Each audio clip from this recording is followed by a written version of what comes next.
दोस्तों, कर्नाटक के जो पूर्व डीजीपी हैं ओम प्रकाश, अब ओम प्रकाश की हत्या से इस समय पूरे राज्य में हड़कंप मचा हुआ है। कई सारे सवाल हैं जिसके जांच के बाद पुलिस ये ढूंढ सवाल को का जवाब ढूंढ रही है। हर कोई ये सोचने पर मजबूर है कि ये घटना क्यों और किन परिस्थितियों में हुई है। तो आखिर क्यों अपने ही घर के बागवा का बेरहमी से कत्ल कर डाला। पुलिस की जो पूछताछ हुई उसमें डीजीपी की कातिल पत्नी और फिर बेटी के अलावा बच्चे ने जो बेटे हैं उन्होंने वारदात की कहानी बताई। लेकिन कुछ कहानियां ऐसी हैं जिन्हें अभी तक रिकॉर्ड पर नहीं लिया गया है, जबकि इन्हीं कहानियों में वारदात की सच्चाई शायद छिपी हुई है। प्रसंग उठा है तो फिर आपको ये भी बता दें, उन्हीं कहानियों के को जानने की कोशिश करते हैं कि कौन सी कहानियां हैं जो छिपी रह गई। इससे पहले आप ये भी जान लीजिए कि पूर्व डीजीपी ओम प्रकाश की हत्या कैसे हुई। बेंगलुरु पुलिस के मुताबिक ये बात सामने आई कि शनिवार को पूर्व डीजीपी ओम प्रकाश और उनकी पत्नी के बीच में झगड़ा हुआ था और इसके बाद पूर्व डीजीपी अपनी गाड़ी में बैठे और अपनी बहन के घर चले गए। अब उनकी बहन भी तलाकशुदा है और एक निजी कॉलेज में प्रोफेसर है। इसके बाद रविवार की दोपहर उनकी बेटी वहां पर पहुंची और उन्हें मना कर घर ले आई। लेकिन घर पहुंचने के बाद फिर से झगड़ा हुआ और ओम प्रकाश की पत्नी पल्लवी ने 8 से 10 बार चाकू से वार करके जान ले ली। पल्लवी ने चाकू से उनके सीने, पेट और हाथ पर वार किए। इससे पूरे घर में जो रक्त रंजिश हो गया।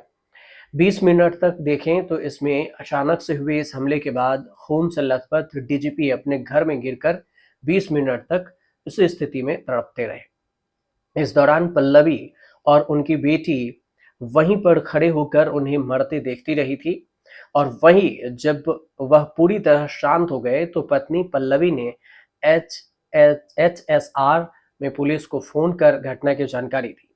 इससे पहले पल्लवी ने एक अन्य पूर्व डीजीपी की पत्नी को वीडियो कॉल करके कहा कि उसने मॉनेस्टर को हमेशा हमेशा के लिए खत्म कर दिया।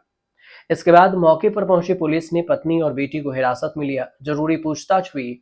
उसके बाद रविवार को उन्हें अरेस्ट कर लिया गया।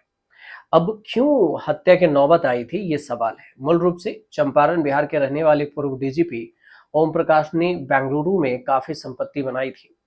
डीजीपी रहते हुए भी उन्होंने काली नदी के किनारे 3 एकड़ से अधिक जमीन खरीदकर भव्य फार्म हाउस बनाया था। इसके अलावा भी कई सारी अन्य संपत्तियां हैं उनके पत्नी और बेटी के नाम पर बनाई गई। ऐसे में सवाल ये उठता है कि आखिर ऐसी नौबत क्यों आई थी जिससे उनके अपने ही दुश्मन बन गए। इसका जवाब उनकी पत्नी पल्लवी ने आईपीएस फैमिली व्हाट्सएप ग्रुप में दिया। जो वो ग्रुप है, इस ग्रुप में उन्होंने कई सारी चैट किए और उसमें लिखा कि मेरे पति मुझे और मेरी बेटी को प्रताड़ित कर रहे हैं। वह अक्सर बंदूक तान देते हैं और गोली मारने की धमकी देते हैं। इससे इतर एक और कहानी बताई जा रही है कि ये कहानी पूर्व डीजीपी की संपत्ति को लेकर है। बताया जा रहा है कि पूर्व डीजीपी का अपना एक फॉर्म दांडीली में है और यह फॉर्म को अपनी बहन के नाम पर कर दिए थे। इसके बाद से उनके घर में खटपट शुरू हो गई थी और इसके अलावा पूर्व डीजीपी के पास बेंगलुरु में 2 मकान हैं। इसमें एक फ्लैट कावेरी जंक्शन स्थित प्रेस्टीज अपार्टमेंट में है जहां उनका कत्ल हुआ। और इसके अलावे अगर देखें तो पूर्व डीजीपी के बेटे कार्तिकेश ने भी वारदात की एक कहानी बताई। उसने पुलिस में अपनी मां पल्लवी और बहन कृति के खिलाफ मुकदमा दर्ज कराते हुए बताया कि उसकी मां पल्लवी 1 हफ्ते से पिता ओम प्रकाश को टॉर्चर कर रही थी, उन्हें जान से मारने की धमकी दे रही थी और इसकी वजह से उनके पिता घर छोड़कर बुआ सरिता के घर चले गए। बाद में उनकी बहन कृति वहां पर पहुंची और उन्हें मनाकर घर ले आई। मौके पर जो अब देखें तो कार्तिकेश के मुताबिक 20 अप्रैल के शाम को उन्हें डोमलूर स्थित कर्नाटक गोल्फ एसोसिएशन में जाना पड़ गया। इस दौरान उनके पिता की हत्या हुई। कार्तिकेश ने बताया कि पड़ोसी की सूचना पर वह वापस लौटा और देखा तो घर पुलिस और ओम प्रकाश मौजूद थे। उनके पिता का शव खून से लथपथ था और शव के पास एक टूटी हुई बोतल और एक चाकू पड़ी थी। रंगीन मिजाज भी एक वजह है। पुलिस सूत्र के मुताबिक पूर्व डीजीपी ओम प्रकाश एक रंगीन मिजाज के थे। चूंकि घर पर पत्नी से आए दिन झगड़े हो रहे थे, इसलिए वह ज्यादातर समय अपने फार्म हाउस पर गुजारते थे। ये भी बताया जाता है कि इस फार्म हाउस पर अक्सर हाई प्रोफाइल पार्टियां होती थी और इसमें हर वो काम होते थे जो सभ्य समाज में वर्जित है। और यह बात खुद पल्लवी ने अपने व्हाट्सएप चैट में भी स्वीकार किया। बताया कि उनके पति के कई लड़कियों और महिलाओं के साथ अवैध संबंध थे। पल्लवी ने पूर्व डीजीपी के इन अवैध संबंध को लेकर कई बार विरोध किया और यहां तक कि उनके साथ मारपीट भी की गई। इसके अलावा जो है पूर्व डीजीपी की कातिल पत्नी पल्लवी का दावा ये भी है कि कुछ और भी वजह है। उनका कहना है कि उसने आत्मरक्षा सेल्फ डिफेंस में ये वारदात को अंजाम दिया।